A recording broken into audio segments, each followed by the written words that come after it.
Hi, my name's Curtis Lawson, and this time I didn't mess up.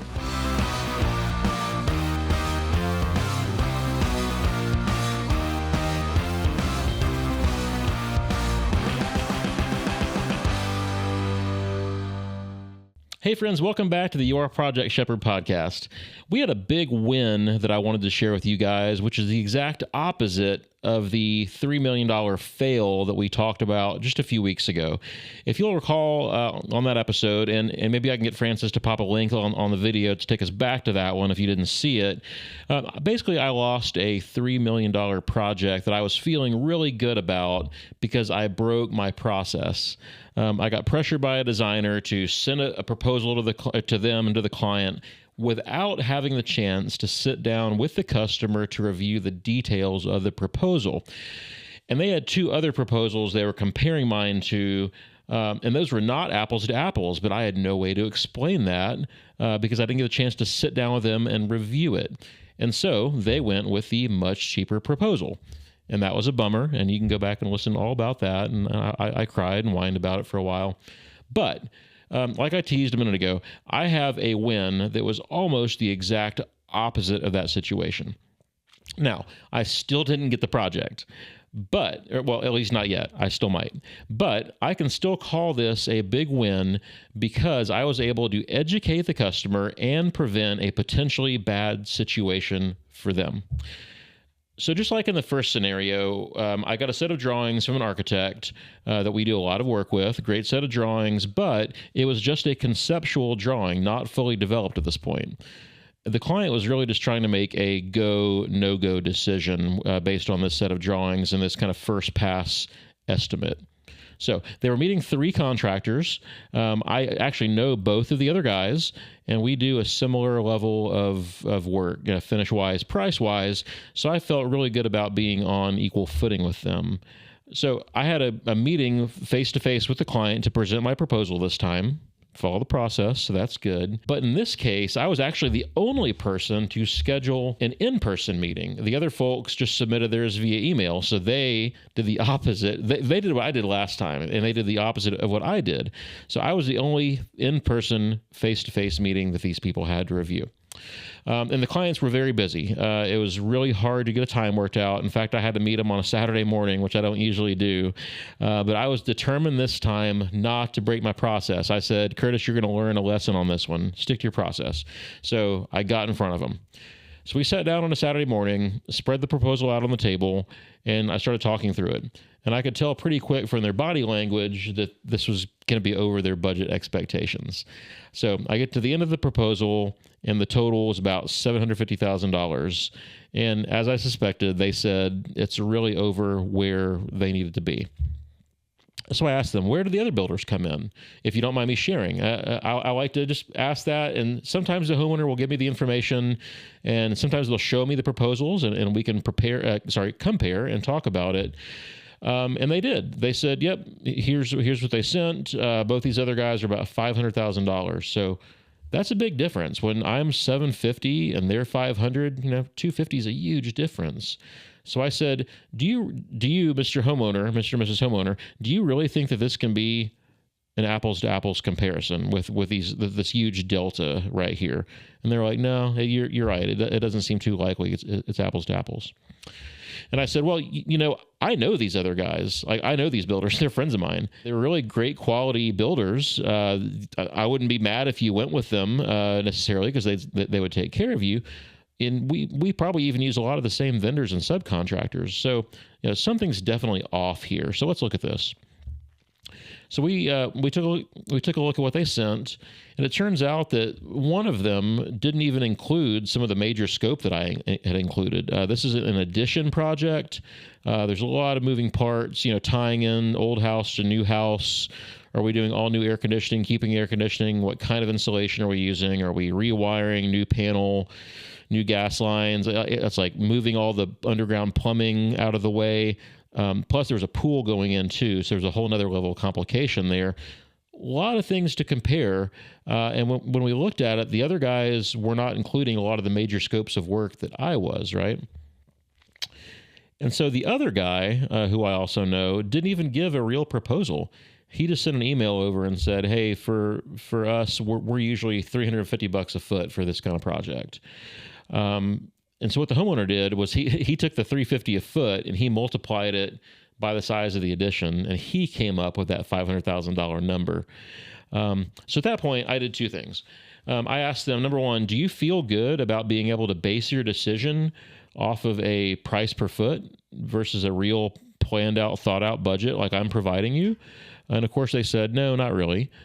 And then I said, well, square footage wise, if he's giving you a cost per square foot, not all square footage is created equal. And so the other builder, is he talking about interior square footage? Is he talking about air-conditioned, heated square footage? Or is he talking about covered or built square footage? There's a big difference.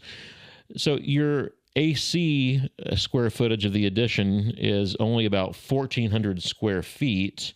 So if you're taking that $350 a square foot, you're coming up with $500,000 based on that. But your built square footage, the covered area that we're dealing with, is about 2,200 square feet. So if you take that 350 times 2,200, well, now you're at 770, which is actually more than where I was at, right? So I said not all square footage is created equal, right? So your plans have a lot of covered outdoor living space. Well, it's way more expensive on a per square foot basis, more complicated to build this covered outdoor space. You've got, a stained tongue and groove wood ceiling. You've got, big powerful outdoor ceiling fan. You've got outdoor kitchen components. You've got, $10 square foot pavers on your patio that we're doing. There's a lot of things that are very expensive finishes there. And I said that square footage is a lot more to build than if you're just building a closet or a hallway or even a bedroom in a house that might be a lot of square footage or add up cumulatively to be a lot of square footage. A bedroom, a hallway, you basically got 4 drywall walls, some trim and some flooring, and that's it, right? It's pretty cheap square footage to build versus this very complicated outdoor space. So I explained all this, and I could kind of see the light bulbs going off in their head, and I knew that they understood that. So we wrapped up, and they said they would think about it, think through it, talk amongst themselves, and see if they could spend that much money, or if they just needed to reevaluate the project and scale it back with the architect. So a few days go by, they reached back out and they said, hey, thank you for preventing us from going down this road. We are currently reevaluating and looking at really scaling this thing back, or maybe we just buy a different house because it just doesn't make sense to put this much money into this particular house based on, value in the neighborhood and what they paid for it and all that. So I felt really good about that. I didn't get the project, so why did I feel good? Well, like I said at the beginning of the beginning of the podcast, I felt really good that I helped prevent a bad situation for them. If they had proceeded with the other builder, let's say they spent with the architect another $20,000, $30,000, $40,000 on their set of plans, and then they found out the project was $750 instead of the $500 they thought, that would have been a huge amount of just wasted time, wasted money, probably a lot of frustration and anger, because it feels like a bait and switch. If you're hearing it's going to be $500, then you finish design and now it's $750, and they're like, oh, Curtis was right, which I hear a lot.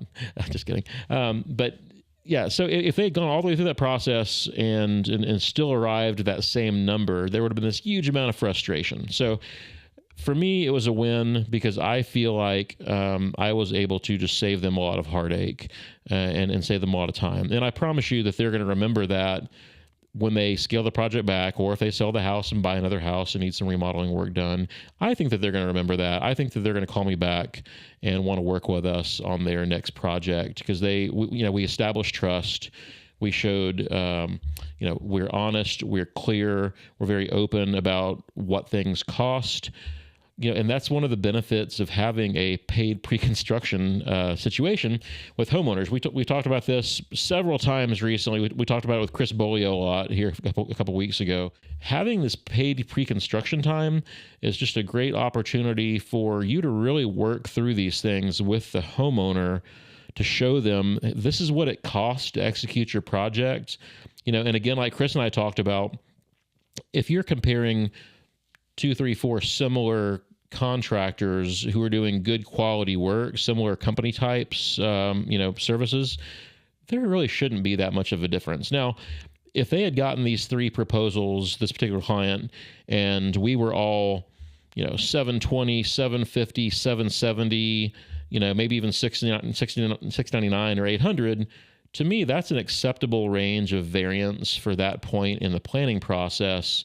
And based on that, I think as a homeowner, they should be looking at, hey, who's a better personality fit for me? Do I like Curtis? Do I like this other guy? Do I like their company setup, how they operate? It's more of a relationship buy at that point versus really concentrating on the numbers. Because again, this is very preliminary designs. They don't even have any selections yet. It's more, hey, what kind of ballpark are we in at this time? So at that point, they should be able to say, I've looked at 3 people, numbers are similar. I really want to work with Crafted, or I want to work with this other company based on the relationship. So that's really it. I just wanted to kind of recap with you and let you know, we had a great win, even though it wasn't 100% of a win yet. In my book, it's still a win, versus the other situation that we talked about here a few weeks ago.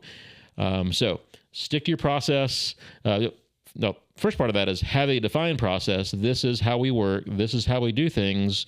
The second, and even as important part of that, is sticking to the process so that you're delivering value to the customer. And at the end of the day, you can just feel good about, hey, I actually had a fighting chance at this. Even if I don't get it, I stuck to my process. I had a fighting chance, and I educated the customer. And that's all that I can do, right? So that's all for today. Short episode. I just wanted to just share that win with you and celebrate that. So I hope that you got something from this that you can take to your business as a builder and use that. So thanks for joining us today. We'll talk to you again soon.